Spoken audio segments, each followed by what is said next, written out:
This is Coach Lee, and in this video I'm going to talk to you about the saying, if you love someone, let them go. Take a quick second and click the subscribe button below so that you can be notified when I have more content about relationships, marriage, and attraction. I'm sure you've heard the saying, if you love someone, let them go.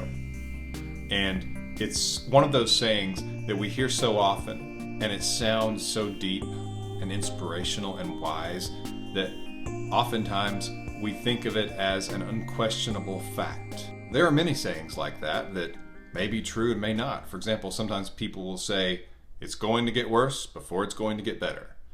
And sometimes that's true and sometimes that's not. There's lots of sayings like that that we have immortalized and taken from the status of being a cliche to nearly a Bible verse in terms of how we treat it as the gospel truth. Sometimes they're true, sometimes they're not. So I want to talk to you a little bit about that. Now, first of all, the full saying usually goes, and it usually comes from someone who's speaking to you after you've been dumped. And they'll say something like, well, you know, if you love someone and you let them go and they come back to you, then they were really yours. If they don't come back, then they never were really yours. Something like that. That's the full saying. There's variations of it, obviously, because, again, we're not talking about scripture here. But the idea is that if you just set them free and they come back, then you know that they were really yours. Well, first of all, what does it mean to let someone go? Many of you probably expect me to jump all over this because so many of my videos talk about no contact. As a matter of fact, I'll provide a link in the description below to my video on the no contact rule, and I talk about what your ex is thinking during no contact in one of my videos and how to make your ex miss you by giving them your absence. And so a lot of people have even said in comments on my YouTube videos and on coaching calls, they'll say, right, yeah, because if you love someone, you'll let them go. It really depends on what you mean by let them go. A lot of the commenters on my YouTube videos will actually say things like, an ex is an ex for a reason. Why would you want them back? And they're saying this in some ways to discourage people who are trying to get their ex back. And they're probably well-intentioned in that they don't want these people to have all this hope only to be crushed. And if that's you out there, you're one of those people who comments on my video, an ex is an ex for a reason, or acts like you're just completely stunned that anyone would ever want an ex back, and you say something like, why would you want an ex back? It's okay. You're welcome to make those comments. But here's my stance on it. If you were in just a casual relationship with someone where you don't have history, at least a great deal of history, where you don't feel that you have an emotional connection with them, where you don't have a feeling of family with them, then letting them go is probably something that's easy for you. If you've only been dating for a couple of months and are just kind of seeing where it might go, as some people say, then sure, it's probably easy for you to just say, I'll let them go, and if they come back, great. If not, that's fine too. And some people choose to live their life only having relationships at that shallow level. And I'm not saying that to get on to you or to suggest you should do otherwise. It's your business if you want to only have relationships that are casual, that don't have strong emotional connection, and that you can walk away from fairly easily. Some people who've been hurt by being emotionally connected to someone in the past might have that attitude, that intention, and that fear of being in an emotionally connected relationship. And that makes sense to me. I understand. Though I'm sorry for your hurt, that does make sense. And I'm not trying to change your mind in this video. But most of the people who come to my YouTube channel, who watch my videos and go to myexbackcoach.com and who get my emergency breakup kit. And you can get more information on my emergency breakup kit with the link in the description below, or simply by going to myexbackcoach.com. But the person, the average person who's watching this video or who's watching my videos on YouTube is in a connected relationship with this person. And so it's not easy for them to just walk away, to just let them go. It's not just a switch that can be flicked off like that. And you might say, well, that's why you don't get in those type of relationships. Again, that's totally your business if you want to live your life like that. But the human emotional psyche, the human emotional condition, has the ability and the capacity to make a connection like that and to feel and to be in a connection like that. And so for a lot of people, it's not as simple as just throwing your hands up and saying, ah, well, if you really love this person, and especially if you're in a serious relationship, a committed long-term relationship, especially like marriage, it's not as simple as just saying, ah, well, and letting them walk away and letting them go. In fact, in marriage, you've taken a vow for better or worse, which I think that if you're in the situation, you would agree with me that it's worse when they are wondering or doubting if they want to be with you. And so if you're committed to this person, even when things are not good, that could entail, and for most people does entail, when they think that they might not even want to be with you. I have a close friend whose wife was in a vehicle accident, and it actually gave her amnesia, did some brain damage, and she didn't remember him or their daughters for a while. And when she finally began to get back some of those memories, she had such emotional distance from him and from their children and from other family. At first, she didn't even know who he was. And so she began to feel this emotional distance from him right away. Like, who is this stranger? And eventually, as she got some of her memories back, she didn't quite get her emotional memory back. And she did not want to be with him. Should he have just said, ah, well, and let her go? Even though that they have children together, they had a life together. In this case, this would probably go down under the in sickness and in health part of the vow that people take when they get married. As human beings, we make terrible mistakes sometimes. And I would even say that if it's just easy for you to let someone go, then you probably didn't love them to begin with, and you probably weren't theirs in the first place. So don't feel bad if you're having trouble letting go. And if people who aren't in your situation and probably are choosing to forget when they were in your situation or something similar in the past, say to you, you just need to let them go. And if they come back, they were really yours. As though you can just turn it off like that. I'm not that unrealistic. I get it. I've been there. I've talked to thousands of people who have been there. I've worked 20 years in the relationship recovery service. Of all people, I get it. And so you don't have to make excuses or feel guilty or that there's something wrong with you simply because you want to see if this relationship can work or not, if you can save the thing. I get it. Now, since you've probably watched other videos of mine, and if you haven't, you can subscribe with the button below and you'll be notified when I have new videos, and it will be easier for you to see other videos that I have. They're listed on my channel. I talk about the no contact rule. I also say that you shouldn't beg and plead and try to talk this person into coming back to you. That being said, there needs to be some pushback. They need to know your position. There's several reasons for that. First of all, if they know your position, it allows them to think about the situation differently. Because, first of all, if they think that you can just move on from them, it can actually lower attraction at the start. Now listen very carefully. What I mean is that if they break up with you and you two are seated, you're having coffee, whatever, and they say, I think we should break up. Terrible words to hear, but you've just heard them. What I'm saying is at that moment is when you can give some pushback, and you should. Telling them, I want to work on this. I think we're great together. I think we can have a future together.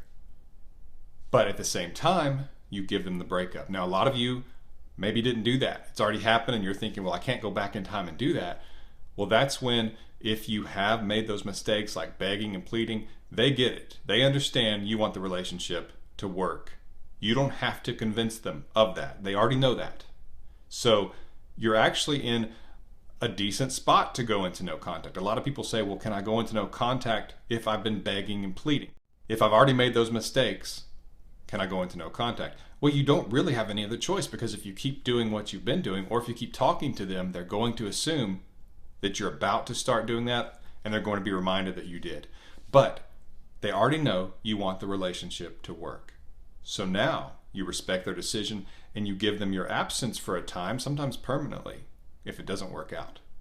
But a lot of times people will go a couple of months or 3 months they hear from this person. Matter of fact, usually it's much sooner than that.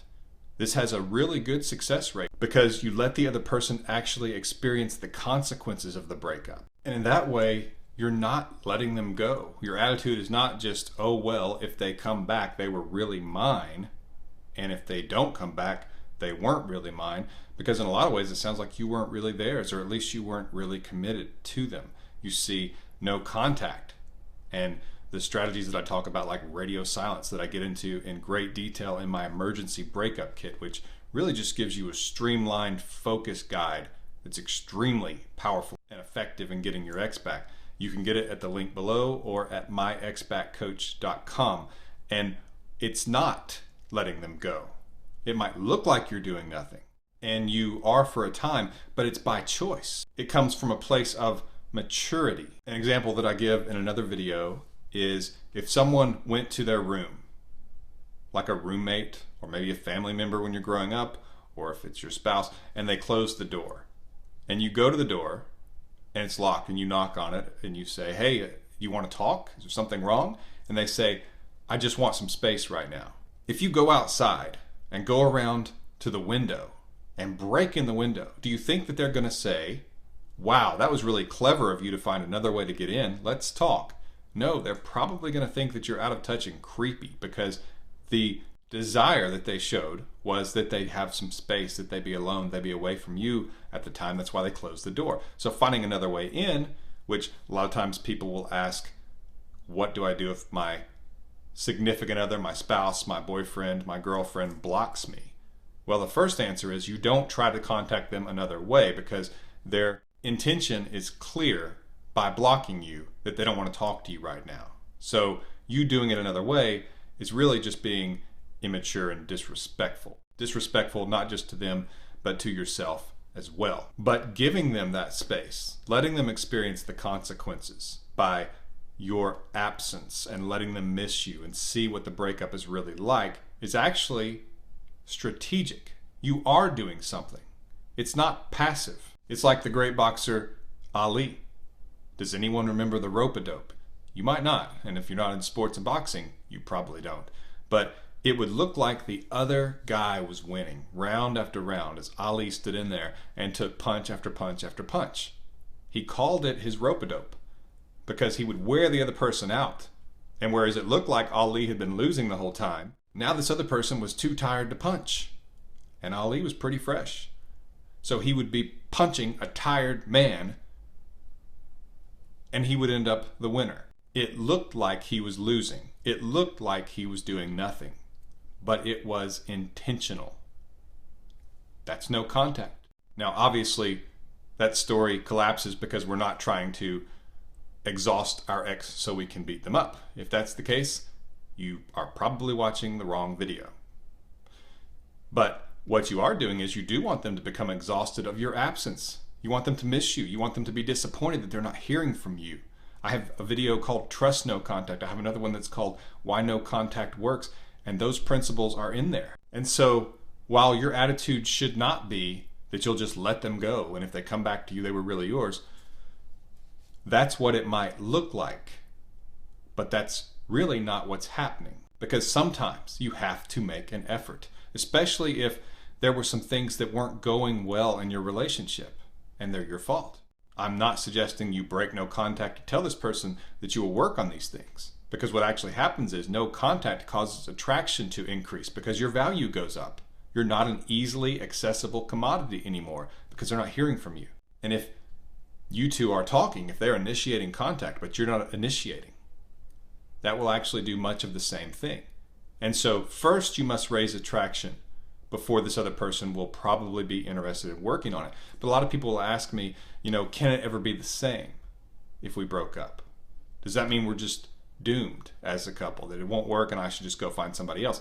Well, if the issues are bad enough, if there's a lot of fighting, if this person shows extreme immaturity and even narcissism, which is actually much more of an unusual and rare thing than people seem to think nowadays, but if that's what you think of this person, you probably would be better off. But if these issues can be worked out, oftentimes a relationship is even stronger because you have learned the hard way. And so many times when you learn a lesson the hard way, you learn it better and it sticks and has staying power. And when someone has to be away from you and realizes how much they miss you and love you and want you in their life, that is extremely valuable. And couples in that situation who get back together usually are together much longer than couples who didn't have to experience that, or where no contact is not used and they were not allowed to learn that lesson. Some of the best relationships come from difficulty, and they have to work on it. And then what happens when you work for something?